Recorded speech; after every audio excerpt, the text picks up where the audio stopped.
मन में है विश्वास ही विश्वास नांगरे पाटील यांची कादंबरी माझ्या हातात पडली होती. मला लहानपणापासूनच वाचनाची खूप आवड आहे. मार्च महिना असल्यामुळे फारच गरम होत होतं. म्हणून मी गॅलरीत खुर्ची टाकून खुर्चीवर वाचत बसले होते. हातात एखादं पुस्तक पडलं की ते कधी वाचून पूर्ण करेल असं मला व्हायचं. आमचा फ्लॅट 9व्या फ्लोअरवर आहे. पुस्तक वाचता वाचता माझं लक्ष सहजच खाली रस्त्यावर गेलं.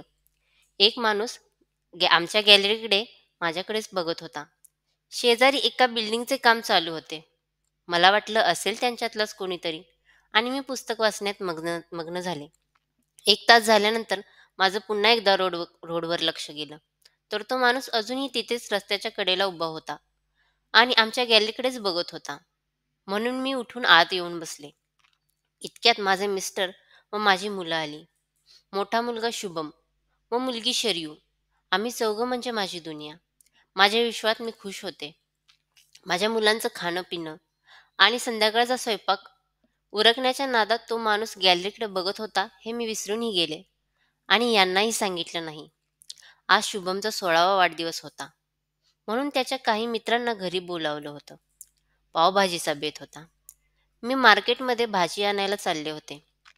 माझ्या मागे एक माणूस पाठलाग करतोय असं मला वाटलं आणि मी घाबरले.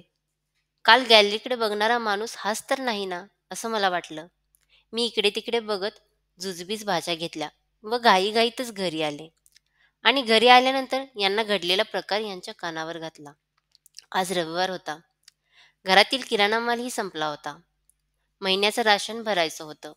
म्हणून मी व माझे मिस्टर राशन आणायला किराणा मालाच्या दुकानात गेलो होतो. माझं लक्ष सहजच दुकानाच्या बाहेर गेलं आणि आजही एक माणूस आमच्याकडेच बघतोय असं मला वाटलं. म्हणजे आजही माझा पाठलाग होत होता. माझा असा कोण पाठलाग करत आहे हे मला कळतच नव्हतं. माझ्या काळजात धस्स झालं. मी खूप घाबरले आणि त्या माणसाकडे निरखून बघण्याचा प्रयत्न केला. मला चेहरा थोडासा ओळखीचा वाटला, पण त्यानं तोंडावरती मास्क घातला होता. त्याच्या चेहऱ्याच्या ठेवणीवरून मला 20 वर्षापूर्वीचा अशोक आठवला. पण असा 20 वर्षांनी अशोक कशाला आपल्या पुढे येईल आणि आपला अशा प्रकारे पाठलाग करेल? अशोक आणि मी दोघे एका वर्गात शिकत होतो. आम्ही 10वी पर्यंत एकत्र होतो. आम्ही 10वीत आलो आणि अशोक मला आवडू लागला. अशोक गोरापान, उंच आणि देखणा मुलगा होता. तो कोणत्याही मुलगीला आवडेल असाच होता. माझे वडील हायस्कूल टीचर होते. आजोबा गावचे सरपंच. घरची 20 एकर जमीन आणि तिन्ही चुलत्यात मी एकटी मुलगी. त्यामुळं माझं राहणीमान राजकुमारीपेक्षा कमी नव्हतं.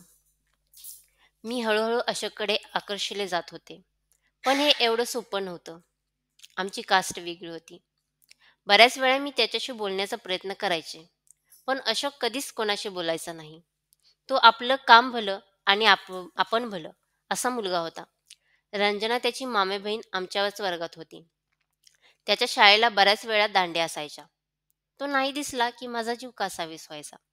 पण पूर्वीच्या काळी मुलींना मुलांच्या बरोबर बोलायची, त्यांच्याशी मैत्री करायची एवढी मुभा नव्हती. तो असाच एक दिवस शाळेला आला नाही. मी रंजनाला विचारलं, अशोक का दिसत नाही? तो असा नेहमी नाराज का दिसतो? मग मुलांच्यात का मिसळत नाही, हसत व बोलत का नाही? आणि रंजनाने मला जे सांगितले ते ऐकून मला धक्काच बसला.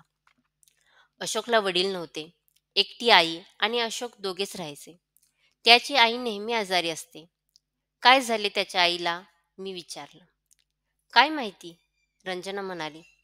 पण तिला बरं होण्यासाठी खूप खर्च आहे आणि एवढे पैसे त्याच्याकडे नाहीत.